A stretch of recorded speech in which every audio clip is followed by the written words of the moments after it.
Oke, kembali lagi. Hari ini kita ada soal genetika populasi. Seperti biasa, silakan pause videonya, coba kerjakan dulu, baru dengarkan pembahasan dari soal ini. Oke, jadi di sini dibilang ya, kalau darah itu bisa digolongkan pakai beberapa sistem. Jadi ya emang ada beberapa sistem penggolongan penggolongan darah. Jadi selain sistem ABO, kita juga ada sistem Rhesus, kita juga ada namanya sistem MN. Coba kita kenalan dulu dengan masing-masing sistem.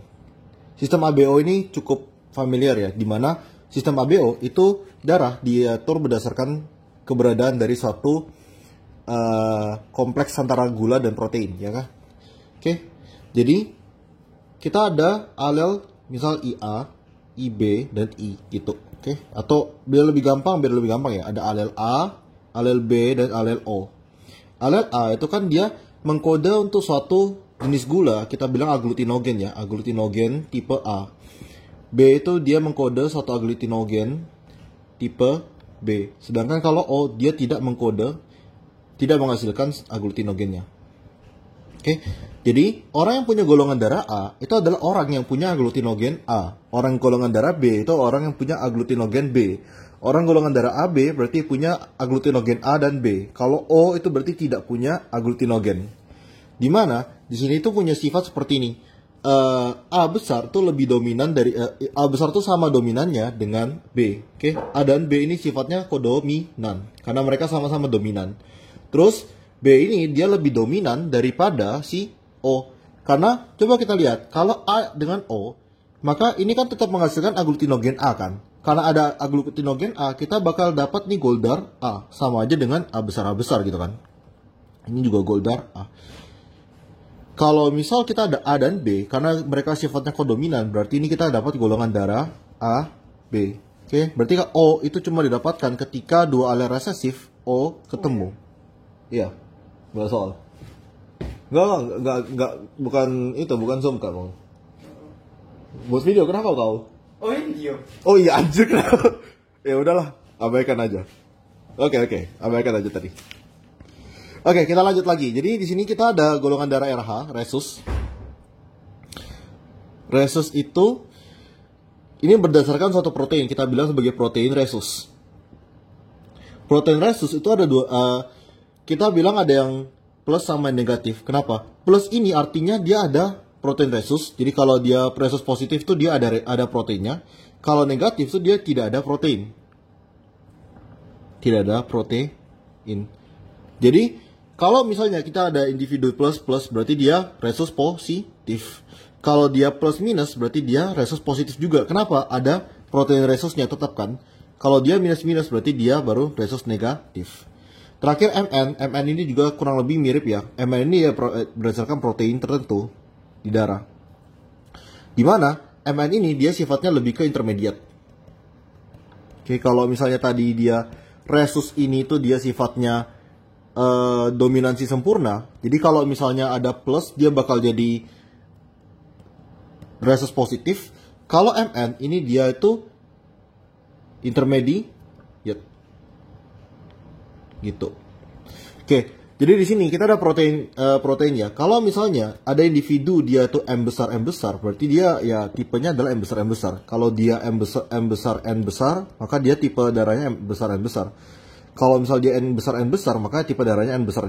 Simple. Jadi genotipnya sama aja dengan fenotipnya gitu. Oke, kita udah kenalan dengan ketiga jenis golongan darah ini. Sekarang coba kita kerjakan soalnya. Jadi dikasih tahu ya bahwa ya di sini ternyata yang dipakai itu cuma M dan MN doang. ABO dengan MN gitu kan. Jadi kita nggak peduli RH, ya udah nggak apa. Oke, diketahui juga bahwa populasi ini dia dalam kesetimbangan Hardy-Weinberg. Oke, dikasih tahu dia populasi udah dalam kesetimbangan. Kenapa nggak mau? Ayo. Oke. Ya udahlah. Ya udah gini. Ya udah. Populasi dalam kesetimbangan Hardy-Weinberg. Kita dapat data di sini. Oke, kita langsung aja ke pernyataannya ya. Frekuensi alel golongan darah M itu 2 kali lipat dengan frekuensi A. Berarti kita butuh apa? Kita butuh frekuensi alel dari M dan juga A, ya kan?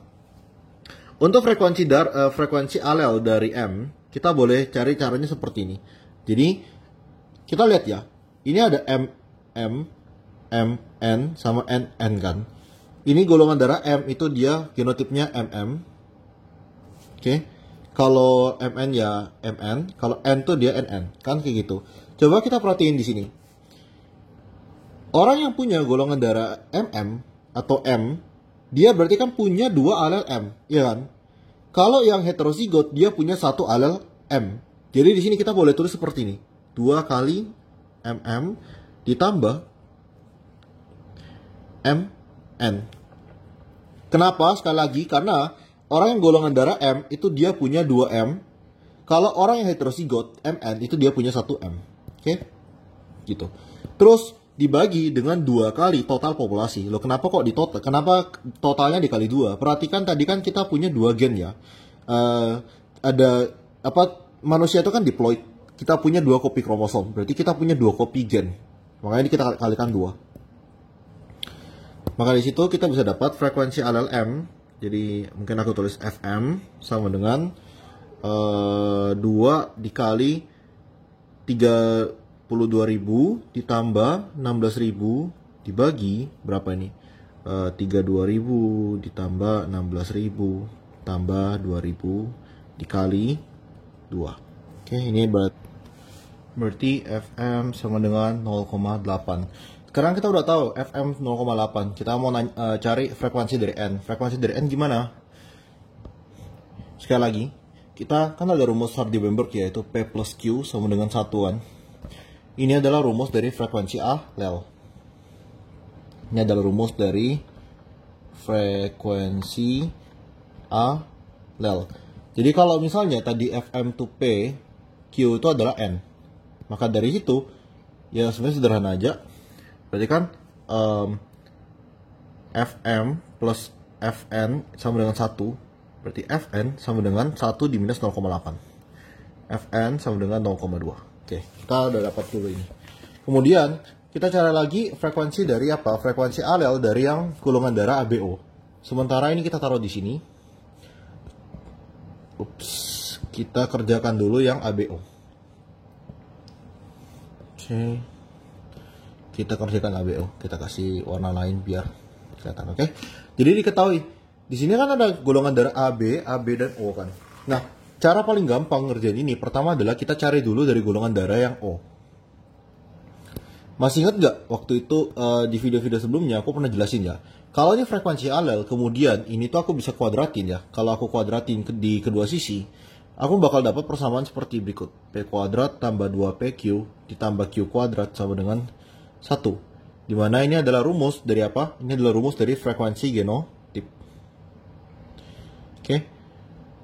Lah terus kalau misalnya ABO gimana? Bukannya ABO ini kan ada 3 alel. Sama aja, gampang. Jadi kalau dia ada 3 alel yaitu AB dan O, kita tambahin aja variabel lagi 1. Jadi P plus Q plus R sama dengan 1. Kalau kita kuadratin ya kita dapat P kuadrat plus 2PQ ditambah 2PR ditambah 2QR tambah Q kuadrat ditambah R kuadrat. Jadi misal P itu A, Q itu B, R itu O, maka P kuadrat adalah A besar, 2PQ adalah AB, 2PR adalah AO, 2QR itu BO, Q kuadrat berarti BB, dan R kuadrat adalah OO. Kayak gitu. Oke, jadi kita ngedapatin semua rumus frekuensi genotip dari itu ya, rumus frekuensi genotip dari setiap jenis genotip di golongan darah ABO. Nah, kita start dulu paling gampang ya dari BB gitu. Kenapa kok kita dari OO? Kenapa kok kita start dari OO? Misalnya, contoh, aku mau start dari A. A ini kan ada 2 ya, ada AA atau AO. Kita nggak bisa bedakan kan? Kita kayak susah dengan definitif bisa mencari tahu frekuensi dari A karena dia ada O juga di sini. Sama halnya juga kalau kita dari B. Karena yang paling gampang itu O. O itu kan cuma dirinya sendiri aja ya gitu. Kita bisa start dari O. Ingat ya rumus frekuensi genotip. Jadi frekuensi genotipnya gini ya. Jadi O kuadrat itu sama dengan berapa frekuensi genotipnya? Kita lihat. O adalah 12.500. Ini mungkin kita totalin dulu semua enaknya berapa ini. Ini 50.000. Oke, 50.000. Jadi dia O itu sendiri kan 12.500. Jadi dia adalah 12.500 per 50.000. Ini frekuensi genotip. Kalau kita mau cari frekuensi alel gimana caranya? Ya udah kita akarin di kedua si. Ya ya. Oke, jadi ini aku akar, ini juga aku akar, maka O sama dengan akar dari 12.500. Mungkin aku coret dikit ya biar sederhana. Coret gitu kan. Jadi ya udah langsung aja 125 dibagi 50. Jadi jadinya akar dari 2,5 ya. 2125 dibagi 50 itu 2,5. Iya ya, 2,5. Akar dari 2,5 adalah 1,58. Oke, jadi kita udah dapat dulu frekuensi dari O itu 1,58. Setelah kita dapat frekuensi dari O, di sini kita ada beberapa cara sih. Aku bakal jelasin dua cara deh kayak gitu. Oke, cara pertama kita misal start dari kita lanjut ke A kan. Oke, jadi goldar A itu kan ada dua ya. Goldar A itu ada dua kan. Ada yang AA, ada yang AO. Kalau AA itu berarti kan rumusnya apa? A kuadrat ya. Sesuai dengan nih P kuadrat ya udah kita bilang A kuadrat. Kalau AO apa? 2PR. Jadi kita ganti jadi 2 kali A kali AO. Itu sama dengan A. Goldar A itu berapa sih frekuensi genotipnya? Kita lihat lagi di atas. A itu kan 28.000 dari 50.000. Jadi kita bilang frekuensi genotip dari A itu adalah 28.000 dibagi 50.000. Kita coret ya. Nah, di sini kalian boleh selesaikan ini pakai apa? Pakai persamaan kuadrat. Oke, jadi ini kan jadi suatu persamaan kuadrat ya. Kita udah dapat O, berarti kita masukin O di sini. Jadi ini 2 dikali. Oh ya, sebelumnya sorry, aku baru nyadar aku ada kesalahan.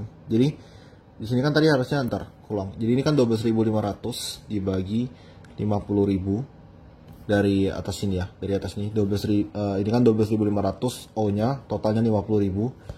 Ini kalau kita coret, ini harusnya 125 dibagi 500. Sorry, ini aku nggak teliti. Jadi ini tuh harusnya akar dari 1/4. Akar 1/4 yaitu ya akarnya 1/4 berarti jadinya 0,5 atau 1/2 gitu kan. Gitu kan. Oke, sorry. Jadi di sini kita boleh masukin lagi angka O. O kan udah dapatnya 0,5 gitu. Dikalikan dengan A. 2 dikali 0,5 kan 1. Jadi A kuadrat ditambah A. Ini kita pindah sini, jadi 28/50 sama dengan 0. Kalian bisa kerjakannya pakai persamaan kuadrat, tapi menurutku itu terlalu susah. Jadi, buat menggampangkan ini, buat bikin ini tambah gampang, perhatikan bahwa dari bentuk ini, A kuadrat tambah 2AO, itu bisa nggak kita bikin jadi bentuk seperti ini? Kita kan tahu ya, ada sifat matematika seperti ini.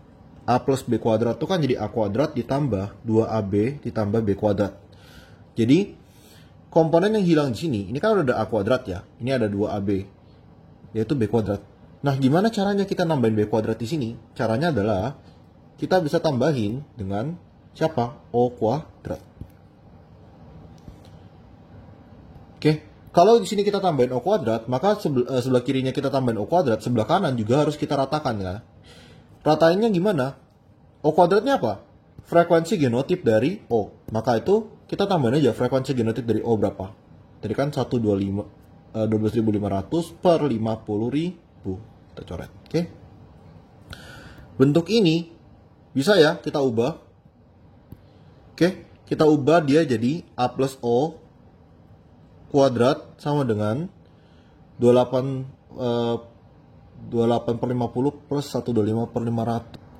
Ini jadi 81/100. Oke, kalau kita mau hilangin akarnya kuadratnya gimana? Kita akarin kedua sisi. Berarti A plus O sama dengan akar dari 81/100 0,9. Oke, jadi kita udah tahu ya A plus O sama dengan 0,9. Berarti tadi kan O udah dapatnya 0,5. Berarti A sama dengan 0,9 dikurangi 0,5. A sama dengan 0,4. Oke, ini cara pertama. Kita bisa kerjain dia seperti ini. Atau cara kedua boleh kayak gini. Misalnya kita pakai kita pakai rumus seperti ini tadi. Jadi misalnya frekuensi dari A. A itu kan dimiliki dua actually lupain, nggak bisa, sorry, lupakan. Oke, jadi caranya cuma satu ternyata, sorry, cara yang kedua nggak bisa, caranya cuma satu di sini, oke? Dah, kita udah dapat ya frekuensi dari A dan frekuensi dari O. Kemudian terakhir kita tinggal cari aja frekuensi dari B. Frekuensi dari B gimana? Jadi A plus B plus O sama dengan 1.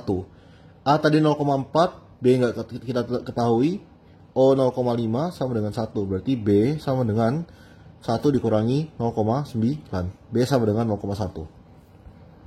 Oke, kita udah dapat frekuensi dari ABO dan juga MN. Sekarang coba kita lihat soalnya ya. Yang A, frekuensi alel golongan darah M 2 kali dari golongan darah A. Kita lihat. M itu adalah 0,8. Sedangkan A itu adalah 0,4. Bener nggak kalau misalnya M itu 2 kali lipat dari A? Jawabannya adalah benar.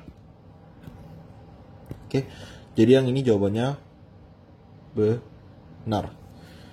Oke, next. Dalam populasi desa, tidak ada individu yang memiliki golongan darah B dan N sekaligus. Oke, jadi kita mau tahu ya, berapa banyak sih orang yang goldarnya itu B dan N. Nah, perlu diketahui bahwa data di sini itu kayak mereka ngesurvey ya, berapa banyak orang tuh golongan darah A, golongan darah B, AB, O. Terus habis itu orang yang sama bakal disurvey juga, dia tuh golongan darah M, MN atau N.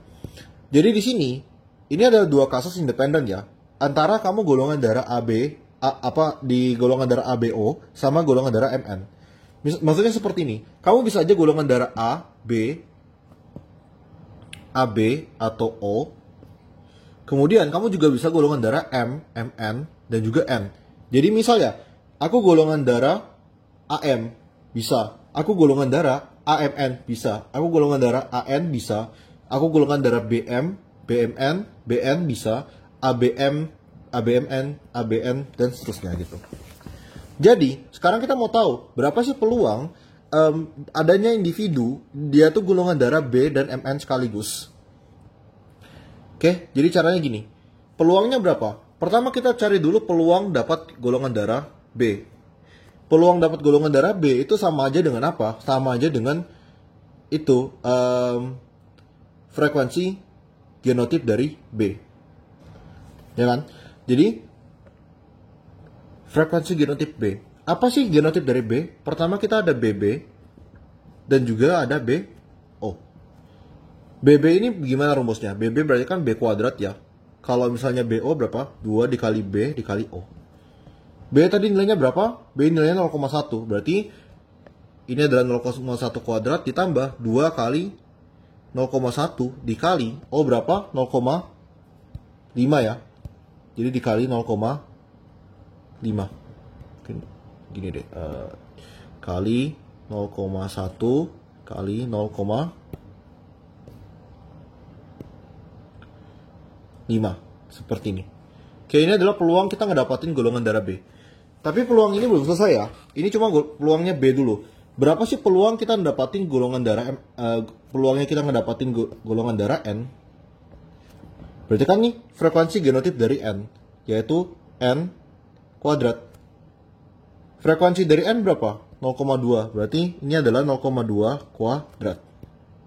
Sekarang kalau kita udah dapat ini, kedua peluangnya, ini langsung aja kita dapat nilainya. Yang ini kita 0,11. Ini berarti dia 0,04. Oke. Jadi ini ada peluang B dan peluang N sekaligus gitu. Jadi kalau misalnya peluang dia B dan N, berarti dia adalah peluangnya tinggal kita kalikan. Jadi 0,111 kali 0,04.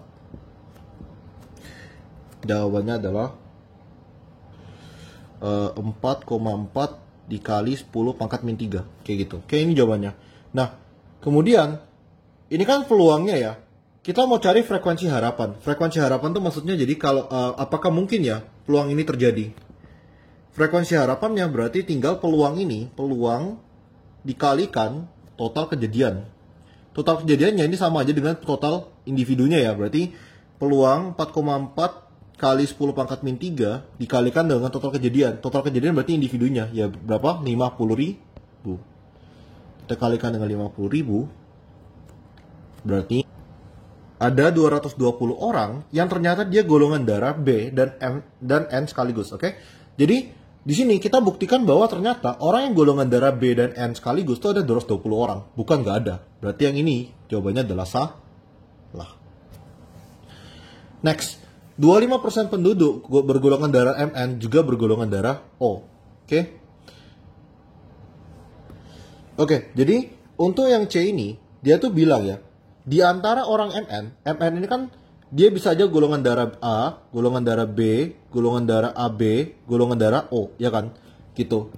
Apakah benar di antara orang-orang MN ini, O itu dia 25%-nya? Oke. Jadi kan tadi coba kita lihat ya, berapa sih peluang kita ngedapatin O?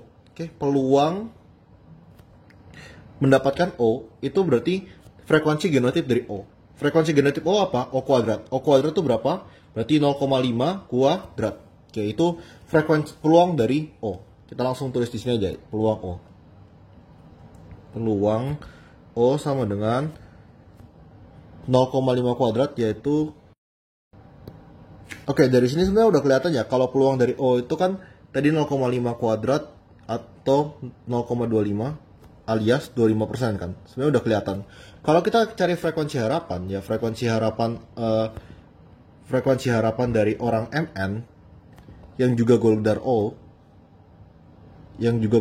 itu berarti kan tinggal ini 0,25 kita kalikan dengan total kejadian. Total kejadiannya adalah ya orang-orang yang MN ini 16.000. Jadi dikali 16.000, ya ini dapatnya 4.000. Kalau kita cari ya persentasenya, berarti persentase Goldar O di populasi